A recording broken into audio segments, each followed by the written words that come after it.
Welcome to UPSC exam prep. आज 21 अक्टूबर 2023 और स्वागत है आपका करंट अफेयर्स न्यूज डिस्कशन में। तो आइए शुरू करते हैं। आज का हमारा पहला आर्टिकल है युवा संगम चरण थर्ड के बारे में। तो आइए देख लेते हैं फेज 3 क्या है ये। अभी हाल ही में एक भारत श्रेष्ठ भारत के तहत युवा संगम के तीसरे चरण के लिए पंजीकरण पोर्टल लॉन्च किया गया है। तो इसके बारे में देख लेते हैं। ये एक भारत में विभिन्न राज्य केंद्र शासित प्रदेशों में युवाओं के बीच लोगों के बीच संबंधों को मजबूत करने के लिए भारत सरकार की एक पहल है। ये 18 से 30 वर्ष की आयु वर्ग के जो इच्छुक युवा होते हैं उन्हें मुख्य रूप से, जिसमें छात्र, एनसीसी के छात्र और NYKS यानी नेहरू युवा केंद्र संगठन के स्वयंसेवक, नियोजित स्वरोजगार वाले व्यक्ति आदि इसमें भाग लेने के लिए युवा संगम पोर्टल के माध्यम से आगामी चरण हेतु पंजीकरण कर सकते हैं। इसे एक भारत श्रेष्ठ भारत के तहत लॉन्च किया गया था। ये राष्ट्रीय शिक्षा नीति 2020 से प्रेरणा लेता है। ये अनुभवनात्मक शिक्षा और प्रत्यक्ष आधार पर भारत की समृद्ध विविधता के ज्ञान को आत्मसात करने पर केंद्रित है। यदि अपने मूल में ये विविधता के उत्सव के साथ एक सतत सांस्कृतिक आदान प्रदान है, जिसमें प्रतिभागियों को जीवन के विविध पहलुओं, प्राकृतिक भू आकृतियों, विकास स्थलों और हाल की जो उपलब्धियां भारत ने अचीव की हैं और मेजबान राज्यों में युवाओं के जो जुड़ने के लिए एक व्यापक अनुभव प्रदान करता है। युवा संगम के तीसरे चरण के लिए संपूर्ण भारत में 20 प्रतिष्ठित संस्थानों की पहचान की गई है। युवा संगम के तीसरे चरण के दौरान 20 HEI के प्रतिभागी इसमें 22 राज्य केंद्र शासित प्रदेशों का दौरा करेंगे। इसका महत्व क्या होगा? तो इसके तहत युवाओं को 5 व्यापक क्षेत्रों में बहुआयामी अनुभव प्राप्त होगा, जो पर्यटन, परंपरा, प्रगति और परस्पर संपर्क यानी लोगों से पीपल टू पीपल कनेक्ट और प्रौद्योगिकी आदि इसमें सीखने को मिलेगा। हमारा अगला आर्टिकल है क्षेत्रीय रैपिड ट्रांजिट सिस्टम के बारे में। तो इसको हम अब आगे RRTS ही बोलेंगे। आइए देखते हैं। भारत के प्रधानमंत्री ने क्षेत्रीय रैपिड ट्रांजिट सिस्टम यानी RRTS के पहले चरण का उद्घाटन करेंगे, जो क्षेत्रीय कनेक्टिविटी के लिए समर्पित भारत का पहला मास रैपिड प्रणाली है। क्षेत्रीय रैपिड ट्रांजिट सिस्टम के बारे में, तो इसके मूल में semi high speed rail connectivity है। एक semi high speed rail connectivity है। ये एक एकीकृत जन परिवहन नेटवर्क है। इसका उद्देश्य राष्ट्रीय राजधानी क्षेत्र यानी NCR के बेहतर कनेक्टिविटी और इसके पहुंच से संतुलित और टिकाऊ शहरी विकास सुनिश्चित हो सकेगा। ये दिल्ली में शुरू की जाएगी। इसका निर्माण राष्ट्रीय राजधानी क्षेत्र परिवहन निगम द्वारा किया गया है, जो केंद्र सरकार और दिल्ली, हरियाणा, राजस्थान और उत्तर प्रदेश सरकार के एक संयुक्त उद्यम कंपनी है। ये जो राष्ट्रीय राजधानी क्षेत्र परिवहन निगम, ये पेरिस में RER, जर्मनी और ऑस्ट्रिया में क्षेत्रीय एक्सप्रेस ट्रेनों के साथ साथ संयुक्त राज्य अमेरिका में भी सेप्टा क्षेत्रीय रेल जैसी प्रणालियों पर आधारित है। ये ट्रेनें मेट्रो ट्रेनों की तुलना में काफ़ी तेज गति से चलेंगी। ये 160 किलोमीटर प्रति घंटा की गति से चलेंगी, लेकिन इन्हें 180 किलो प्रति घंटा तक की गति से चलने में सक्षम बनाने के लिए ये डिजाइन किया गया है। परियोजना के तहत इसमें 8 गलियारे विकसित किए जाएंगे, जिसमें से 3 का निर्माण चरण 1 के तहत किया जा रहा है।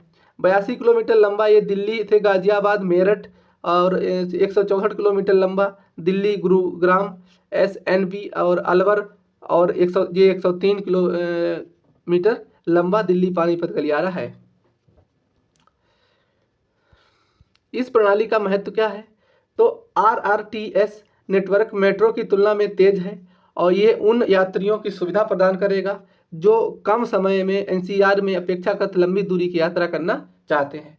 भारतीय रेलवे की तुलना में हालांकि ये ट्रेनें उच्च आवृत्ति पर अपेक्षाकृत कम दूरी तय करेंगी और औसत रेलवे कोच की तुलना में अपेक्षाकृत अधिक आराम प्रदान करेंगी। हमारा अगला आर्टिकल है सिएना गैलेक्सी एटलस के बारे में। तो आइए देख लेते हैं। अभी हाल ही में खगोलविदों ने आकाशगंगा के निकट ब्रह्मांड में 4 लाख आकाशगंगाओं का एक सुंदर सा एटलस बनाया है और इसे सियना गैलेक्सी एटलस का नाम दिया है। सियना गैलेक्सी एटलस के बारे में देख लेते हैं। तो ये एक डिजिटल एटलस है जिसे कई ज्ञात आकाशगंगाओं के माध्यम से हमारे ब्रह्मांड को बेहतर तरीके से जानने के लिए बनाया गया है। इसे सेरो टोलेलो इंटर अमेरिकन ऑब्जर्वेटरी यानी CTIO और किट पीक नेशनल ऑब्जर्वेटरी यानी KPNO में 2014 और 2017 के बीच एकत्र किए गए कुछ 3 खगोलीय सर्वेक्षणों के डेटा का उपयोग करके बनाया गया था। इन सर्वेक्षणों के साथ DESI लिगेसी सर्वेक्षण के रूप में भी जाना जाता है। ये एक अन्य एटलस से किस प्रकार भिन्न है? तो पिछले एटलस जो प्राचीन उपकरणों फोटोग्राफिक प्लेटों पर निर्भर करते थे, इसके विपरीत ये उन्नत तकनीकी द्वारा कैप्चर की गई अत्याधुनिक डिजिटल छवियों पर आधारित है। क्योंकि ये अत्यधिक संवेदनशील उपकरणों से खींची गई छवियों से बनाया गया है, ये एक सटीक डेटा पेश करने का दावा करता है। ये आकाशगंगाओं के प्रकाश प्रोफाइल को प्रदर्शित करने वाला पहला ब्रह्मांडीय एटलस भी है। प्रकाश प्रोफाइल एक वक्र होता है जो बताता है कि आकाशगंगा की चमक उसके जो चमकीले बिंदु होते हैं उनमें सबसे कम बिंदु तक कैसे बदलती है। उसको जो चमकीले आकाशगंगा में बिंदु हैं उनको कम चमकीले बिंदु में कैसे बदलती है, इसलिए फोटो उसका अच्छा आएगा। इसमें ये विशेषता है। इसका महत्व क्या होगा? तो इसके महत्व में ये ब्रह्मांडीय एटलस खगोलविदों को पैटर्न पहचानने में मदद करेंगे, जो नई खोजों को वर्गीकृत करने में मदद मिलेगी। जैसे जैसे तारे जो अचानक चमकते हैं और फिर गायब हो जाते हैं, इसलिए इन्हें क्षणिक कहा जाता है। ये एटलस खगोलविदों को ये भी पहचानने की भी अनुमति देते हैं कि कौन सी वस्तुएं विस्तृत अनुवर्ती अध्ययन के लिए दावेदार हैं। ये आकाशगंगाओं के जन्म और विकास को लेकर भी डार्क मैटर के वितरण और अंतरिक्ष के माध्यम से गुरुत्वाकर्षण तरंगों के प्रसार तक प्रत्येक वस्तु की जांच करने में भी मदद करेंगे। अब हमारा अगला आर्टिकल है चाणक्य रक्षा संवाद के बारे में। तो आइए देख लेते हैं। भारतीय सेना महत्वपूर्ण सुरक्षा मामलों पर चर्चा के लिए एक मंच, इसको चाणक्य रक्षा संवाद शुरू करने की योजना बना रही है। इसको ये चाणक्य रक्षा पुरस्कार नाम दिया गया है। ये संवाद चाणक्य रक्षा संवाद के बारे में देख लेते हैं। तो यह एक नियमित मंच के रूप में काम करेगा जो अंतर्दृष्टि और विचारों के आदान प्रदान की सुविधा के लिए वैश्विक रक्षा और रणनीतिक क्षेत्रों में शीर्ष जो उनके इंटेलिजेंट व्यक्ति होंगे उनको साथ लाएगा। इसका उद्देश्य खुफिया रणनीति और विशेषज्ञता में एकीकृत करना और पड़ोसी बलों के महत्वपूर्ण जो इंडो पैसिफिक सीमा और रक्षा और सुरक्षा पर उभरती प्रौद्योगिकियों के उभरते जैसे प्रभाव जैसे विषयों पर चर्चा को बढ़ावा देना है। भारतीय सेना इस कार्यक्रम को आयोजित करने के लिए प्रसिद्ध think tank centre for land and warfare studies के साथ सहयोग कर रही है। यह सभा ऑस्ट्रेलिया, फ्रांस, जापान और संयुक्त राज्य अमेरिका सहित विभिन्न देशों के प्रतिभागियों को आकर्षित करेगी। 2 दिवसीय सम्मेलन के रूप में निर्धारित इस सभा में प्रमुख वक्ता सैन्य रणनीतिकार, राजनयिक और रक्षा के रणनीतिक मामलों के क्षेत्र के जो अग्रणी जो बुद्धिजीवी लोग होते हैं वो होंगे। चर्चाएं सुरक्षा चुनौतियां और रणनीतिक व्यापक स्पेक्ट्रम के इर्द गिर्द रहेंगी, जो विशेष रूप से दक्षिण एशिया और भारत प्रशांत के महत्वपूर्ण क्षेत्रों पर केंद्रित होंगी। इसके अतिरिक्त ये रक्षा प्रौद्योगिकी, सैन्य अभ्यास, परमाणु प्रसार की चिंताओं के सहयोग पर भी चर्चा इसमें चाणक्य संवाद में की जाएगी। हमारा अगला आर्टिकल है सोमेश्वर शिलालेख के बारे में। तो आइए देख लेते हैं। हाल ही में पुरातत्वविदों ने कर्नाटक के मंगलूर के पास एक सोमेश्वर में एक हालिया पुरातत्व अन्वेषण के दौरान अलुप राजवंश से संबंधित एक दुर्लभ शिलालेख खोजा है। तभी अब ये चर्चा में है, तो अब देख लेते हैं। ये शिलालेख तुलुब इतिहास और संस्कृति के अध्ययन में बहुत महत्वपूर्ण है। इसके शीर्ष पर 2 पैनल है जो दोनों पैनलों के बीच एक पहली पंक्ति उत्कीर्ण है। इन पैनलों के नीचे लिखा गया है कि बाकी शिलालेख कन्नड़ लिपि और 12वीं शताब्दी के पत्रों की भाषा में है, जो अलुप केंद्र प्रथम की मृत्यु की घोषणा करता है। इन शिलालेखों में दिखाई गई मानव आकृतियां स्वयं कुलशेखर अलुपेंद्र की हैं। ये प्रथम चित्र में उन्हें त्रिभंग मुद्रा में खड़ा दिखाया गया है, जिनके दाहिने हाथ में तलवार है और जबकि बाएं हाथ में गुरानी, इसको मतलब ढाल बोलते हैं, ढाल है। एक स्तंभ में विभाजित इस पैनल के बाईं ओर राजा को फिर से एक टीले पर बैठे हुए दिखाया गया है। वह अपनी दोनों हथेलियों को ध्यान की मुद्रा में पैरों के केंद्र पर टिकाए हुए हैं। देख लेते हैं कुलशेखर अलूपेंद्र कौन थे। तो ये कुलशेखर अलूपेंद्र ये प्रथम दक्षिण कन्नड़ के अलूपस का एक प्रसिद्ध शासक था। इन्होंने मंगलुरु के कुलशेखरा नामक एक नए शहर की स्थापना की थी। इन्होंने मंदिर प्रशासन के लिए सख्त नियम और कानून भी बनाए, जिनका पालन आज भी इस क्षेत्र के सभी मंदिरों में किया जाता है। वह मंगलुरु और बरकुरु दोनों राजधानियों पर शासन करते हुए तुलु भाषा संस्कृति को शाही संरक्षण देने वाले पहले शासक थे। जैसा कि उनके अन्य शिलालेखों से ज्ञात होता है कि अलूपेंद्र प्रथम ने 1156 से 1215 ईस्वी तक तुलुनाडु पर शासन किया था। यद्यपि वर्तमान शिलालेख आदिनांकित नहीं है, फिर भी ये पुरालेख के आधार पर 12वीं शताब्दी पर का बताया जा सकता है। हमारा अगला आर्टिकल है ऑपरेशन नन्हे फरिश्ते के बारे में। तो आइए देख लेते हैं ऑपरेशन नन्हे फरिश्ते। ये रेलवे सुरक्षा बल यानी आरपीएफ के कई चरणों में खोए हुए जो बच्चों को उनके परिवारों से मिलाने में इनकी महत्वपूर्ण भूमिका निभाई है, उसके लिए ये ऑपरेशन फरिश्ते नन्हे फरिश्ते चलाया गया है। इसे भारतीय रेलवे द्वारा लॉन्च किया गया है। इस अभियान के तहत भारतीय रेलवे संपर्क में आने वाले देखभाल और सुरक्षा की आवश्यकता वाले बच्चों को बचाया गया है और उनके परिवारों को पहले से संबंधित अधिकारियों को सौंप दिया गया है। अब देख लेते हैं रेलवे सुरक्षा बल के बारे में मुख्य तथ्य कुछ। तो इसका संगठन 1882 में किया गया। इसका गठन 1882 में किया गया था, जब विभिन्न रेलवे कंपनियों ने रेलवे संपत्ति की सुरक्षा के लिए स्वयं के गार्ड नियुक्त किए थे। पहले जब इसका गठन 1882 में किया गया था, तो जो मेन कंपनियां थीं उनने अपने सुरक्षा गार्डों के तहत इनका गठन किया गया था। तब ये कोई सरकारी और रेल डिपार्टमेंट की तरफ से नहीं किया गया था। इन्हें 1957 के संसद के अधिनियम द्वारा एक वैधानिक सुरक्षा बल घोषित किया गया और बाद में 1985 में इन्हें भारत संघ का एक सशस्त्र बल भी घोषित कर दिया गया। सुरक्षा बल ने 2003 में आंशिक रूप से यात्री ट्रेनों का अनुसरण करने और रेलवे स्टेशनों तक पहुंच नियंत्रण करने का कर्तव्य संभाला। इनका नेतृत्व एक महानिदेशक यानी डायरेक्टर जनरल द्वारा किया जाता है। एक केंद्रीय रेल मंत्रालय के परिचालन प्रशासनिक नियंत्रण के तहत एक सशस्त्र बल है। इसका कार्य रेलवे संपत्ति, यात्री क्षेत्रों और यात्रियों की सुरक्षा करना है। हमारा अगला आर्टिकल है सुप्रीम कोर्ट ने अभी कुछ दिशा निर्देश दिए हैं, जिसमें राज्यों को पोस्ट अधिनियम 2013 के कार्यक्रम के तहत प्रत्येक जिले में एक अधिकारी की नियुक्ति करनी होगी। तो आइए इसके बारे में जान लेते हैं। अभी सुप्रीम कोर्ट ने यह निर्देश दिए हैं कि जो गैर सरकारी संगठन हैं, इन्हें इनिशिएटिव फॉर इंक्लूजन फाउंडेशन और अन्य द्वारा 2017 में दायर याचिका पर सुनवाई करते हुए जो दिए गए हैं, इस याचिका में महिलाओं का कार्यस्थल पर जो लैंगिक उत्पीड़न यानी निवारक निषेध और रोकथाम अधिनियम 2013, इसको पोस्ट एक्ट शॉर्ट में कहते हैं, इसके कार्यान्वयन के लिए जो दिशा निर्देश जारी करने की मांग की गई थी। इसमें क्या क्या दिशा निर्देश दिए हैं सुप्रीम कोर्ट ने। तो ये प्रत्येक राज्य केंद्र शासित प्रदेश में जो महिला एवं बाल विकास मंत्रालय के प्रधान सचिव को प्रत्येक जिले में एक अधिकारी की नियुक्ति सुनिश्चित होगी। इसमें प्रधान सचिव यह नियुक्ति पोस्ट अधिनियम की धारा 5 के तहत 4 सप्ताह के भीतर करेगा। इस नियुक्ति में प्रत्येक जिला स्तरीय अधिकारी एक स्थानीय शिकायत समिति का गठन करेगा।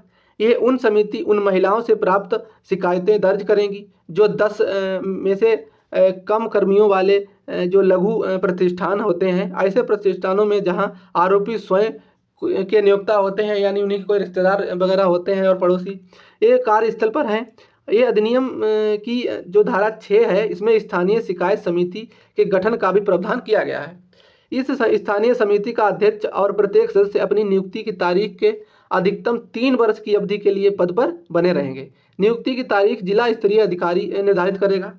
पोस्ट अधिनियम के कार्यान्वयन की निगरानी और केंद्र के साथ समन्वय के लिए महिला एवं बाल विकास विभाग के भीतर एक नोडल अधिकारी नामांकित किया जाए।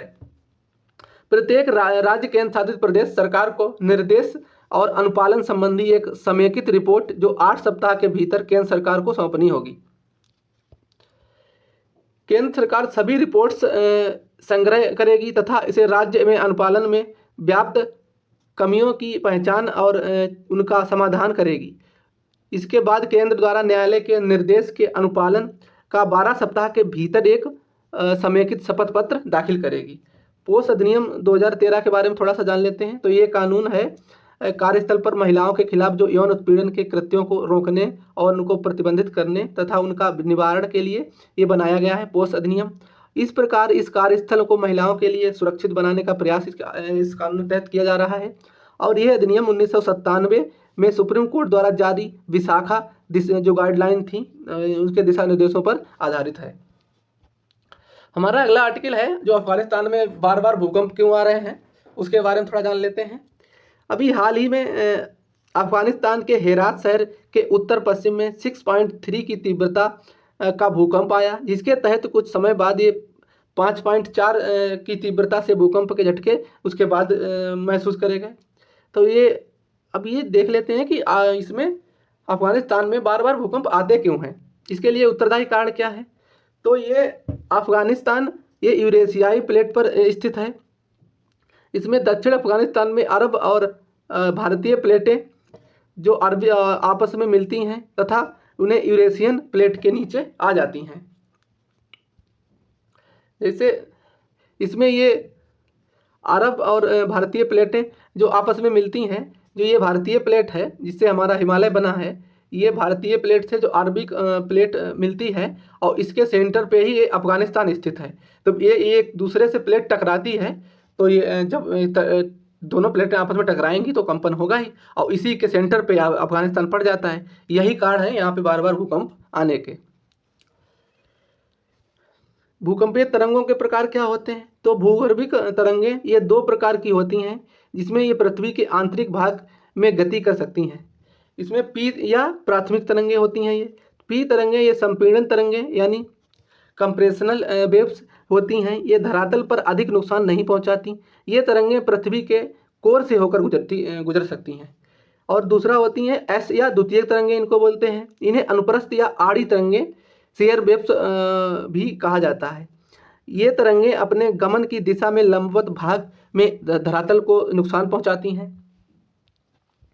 ये तरंगें वायु तथा जल और मैग्मा जैसे तरल पदार्थों के गुजरने में भी सक्षम है, उसमें भी ये गुजर सकती हैं एस तरंगें। इसलिए एस तरंगें पृथ्वी के कोर से होकर नहीं गुजर सकती। धरातलीय तरंगें ये भी 2 प्रकार की होती हैं। इसमें ये पृथ्वी के धरातलीय भाग में गमन करती हैं।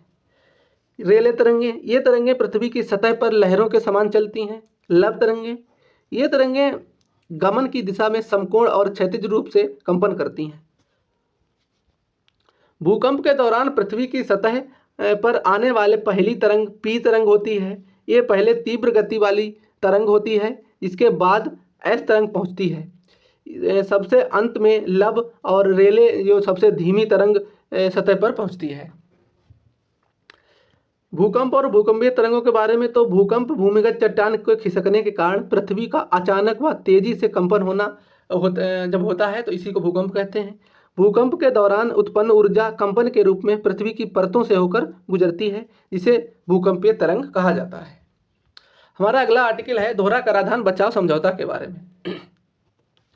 सुप्रीम कोर्ट ने अभी ये स्पष्ट किया है कि DTAA को तब तक प्रभावी नहीं किया जा सकता है जब तक कि उसे आयकर अधिनियम के तहत अधिसूचित न किया जाए। आयकर अधिनियम की धारा 90 DTAA के तहत यानी दोहरा कराधान बचाव समझौता के तहत ये राहत प्रावधान करती है। दोहरा कराधान बचाव समझौता ये 2 या 2 से अधिक देशों के बीच